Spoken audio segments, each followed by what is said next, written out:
Hey, Mrparka here to review two from Slow Mutants. They released the weird experimental horror film Matua.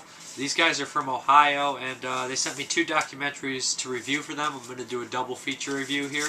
The first is Gangrene, the Dink Documentary, and I must first state that I know absolutely nothing about the band Dink. I don't know anything about them, so everything I say here is going to be from some random person just talking about the documentary. So basically I'm telling you I have no expertise on the subject, so if I say something really stupid, forgive me. This I guess this is a documentary kind of like the rise and the fall of the band, pretty much starting out in the beginning. It has almost there's 5 members of the band, and there's 2 other members of the band that are like sound and audio and visual. They're like this crazy kind of punk band, and it just goes through the rise and the fall and has interviews with 6 of the 7 people, and eventually they lead to why the 7th guy's not in the video, and it's kind of just depressing. You get an insight on you know, the band and everything like that, and why they crumbled and how they got on top, and the possibility of where they could have went. And it's interesting to hear them all talk, and it would have been much more interesting if I was more involved with the band.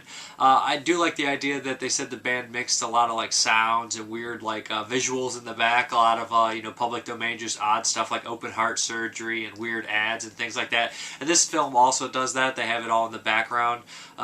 They get fairly interesting. It sounds like this band was pretty wild. Some of the events were pretty crazy. The music sounded pretty decent, pretty cool stuff. Like I said, I know absolutely nothing about the band before I watched the documentary, and I've learned quite a bit. They were the band signed on Capitol, and they said they got the biggest advance ever, and they pretty much screwed up immediately after that in the eyes of the record executives, and everyone pretty much said they made a huge mistake signing them.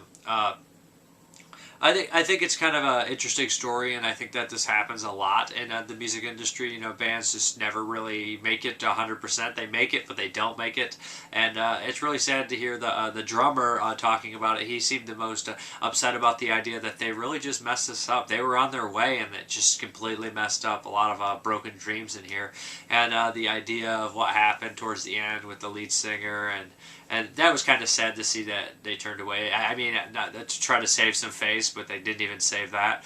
I thought that the guys seemed pretty cool, pretty leaning on talking. They were most of them were pretty open, and I think it was an interesting documentary. I think a lot of people, if they like the band particularly, will really enjoy the documentary. If they won't, I think it's still an interesting watch type deal. Then again, I enjoyed it, and I don't really know anything about the music industry really too much, or that band. But that is Gangrene, the Dink Documentary. Pretty funny name as well. They go into what Dink is, you know, a little dink and whatnot, penis. It's kind of a funny name. This guy just hit the button, and it was like smoke, smoke, smoke. The smoke machine was right behind Ed. So he's up there, you know, trying to play the drums with the smoke just like gushing out. My son was there. And he was 8 years at the time. He just sit next to me, and he just kept talking and walking up to Sean. Sean was so screaming at me, get him away from me. For what?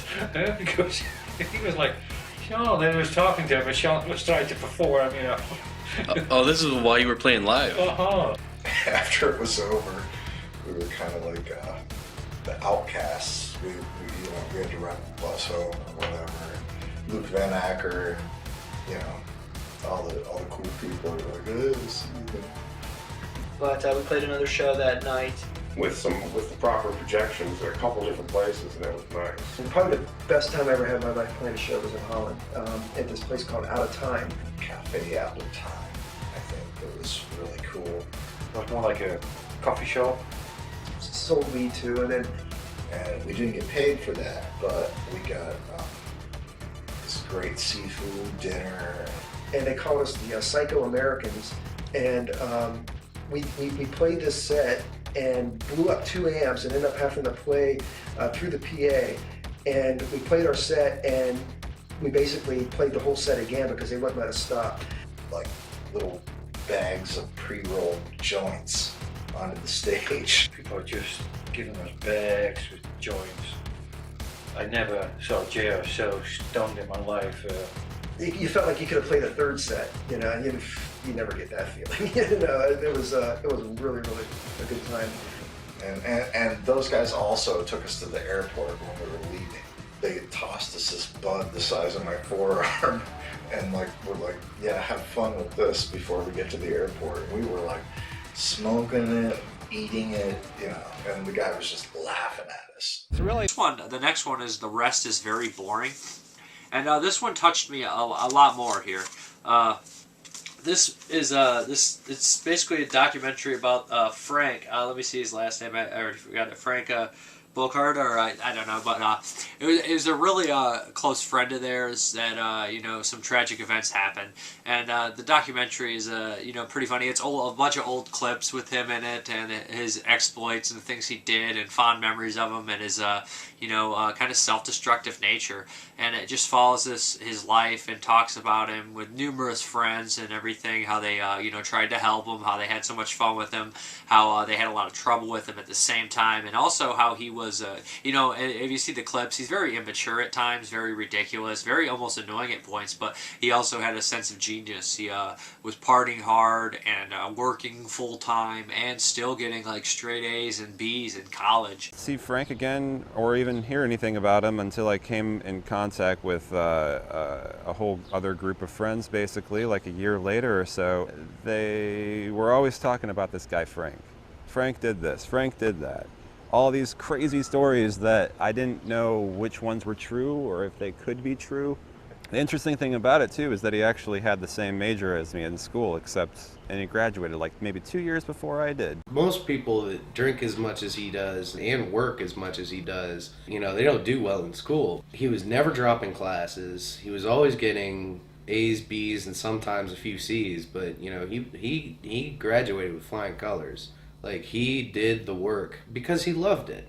You know, he found the major that was right for him. I think that's the reason he did so well in school. Just knowing how hard Frank partied and how late he stayed up. And I didn't graduate from Kent State, and like, I was envious. He never had his own computer.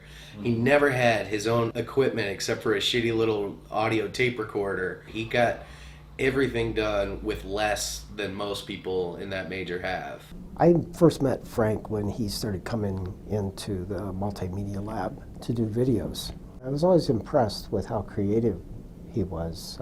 I wasn't used to doing multiple takes, and... Wait, cut. Say that again. I wasn't used to doing multiple takes. Stop. What's wrong? Passion. Okay, let me see. I gotta put my hand over my eye because of the sun. I wasn't really used to doing multiple takes. Trash. That was trash. Start again from I'm not used to doing multiple takes. He's goofing on you, Tobe. Don't you get it? I know you're goofing on me. I mean, you're asking me the same thing over and over again. He was just a very, very intelligent person who was naturally gifted, and a lot of times with naturally gifted human beings, I've noticed they are either crazy or they are very self-destructive. Maybe it's something they know that we don't. Regardless, I was very depressed by the end of this DVD. And I just really, it really is a message just to say no matter how many people are pulling for you or your circumstances, drugs and the wrong, you know, wrong set of events can really take over and control your life more than anything else. And no matter who's there to help you, sometimes you just can't get out of it. And it's really sad that this group of friends was, some of them in there were just addicted to the drugs, and he's not the only one that passed away through it. There's a few of them in here, and it's just really depressing to see that. And it does seem like they had some crazy times, but it seemed like the good times were definitely killing them. If you guys heard, you know, the familiar saying. And it's a nice mix of scenes for him. It's almost like an honor and a warning to people all at the same time. I obviously did not know the man, but at first I was thinking, man, this guy is just ridiculous. But by the end, I felt kind of bad for him, even though you know, he had overdosed many times, and the idea that to get help was there. But you know, you don't really know how it is to be in someone's shoes until you're in them, and you never can be in someone else's shoes exactly. Tell you if you had a death wish? He didn't tell me because, again, he tried to hide it from me, but he made sure to tell my roommates. I was like, I have to do something. I have to do something because this isn't enough. Like, me loving him isn't enough. I have to get these, like, addictions out of him. I have to get him to rehab. I think I'm the only one who's done that. So I showed up and I was like, Frank, let's go. You're gonna get help. And he's like, no. I'm like, no, we're fucking taking you to the hospital. And so that's how he knew I meant business. And so then we got him into the car and he's like, Michelle, you're just wasting your time. And I'm like, no, fucking Frank, we're gonna get you help. We're gonna get you help. He's like, you're a bitch. He's like, you're just wasting your time. I don't know why you're doing this. Like, give up on me. That's what he was telling me. He was telling me to give up on him. And I was like, no, I'm not giving up on you. And so what they did was they gave him a breathalyzer. They're like, okay, son, why are you here? And I was like, well, Frank needs to go into detox. And they're like, yeah, whatever, okay. Blow into this. They were just waiting for him to sober up, essentially. And it took like hours, literally hours, for him to sober up. And then he sobered up. A guy came into the room, and he was a psychologist, like the hospital psychologist. And he gave Frank an evaluation. And the guy was like, well, son, are you suicidal now? And Frank's like, no, I'm not suicidal. He had sobered up, and he was humiliated. And so the guy was like, well, there's nothing we can do for you. Make sure you stop drinking, because, you know, it's bad for you. Your liver's going to fail, and your gout's bad. It's been acting up. Just take care of yourself, son, and stop drinking so much. Like, why would I go through such great lengths to take Frank to the hospital if I didn't care? If it wasn't a problem? Like, friends don't just genuinely take, like, their friends to the hospital. They didn't care. They just didn't care. But, you know, it's a really sad documentary, the look of a life of someone who possibly was a brilliant person who died way too young. And that is, the rest is very boring. I think it is really cool tribute to this person and a life story. These are available on the Slow Mutants website. I'll put a link down. I would also, they have a really crazy movie like Matua, if you guys like the experimental kind of horror movies. That one is really odd. Me and Average Joe did a review for it years back, but check that review out as well. But that is Dink. I'm sorry I couldn't say more about this. Like I said, it's just not really something I'm very versed in, so I didn't want to just keep talking to talk like I always do, like I'm doing right now. And the rest is very boring. Thank you very much for watching, and have a good one. The ground beef that Garrison bought was like 70-30. It was absolutely disgusting. I'm like puking off the side of the camera, like trying to throw up everything. I feel like making down, feel like making sloppy Joe. Feel like making down, oh yeah. I feel the melon, love it, Lord.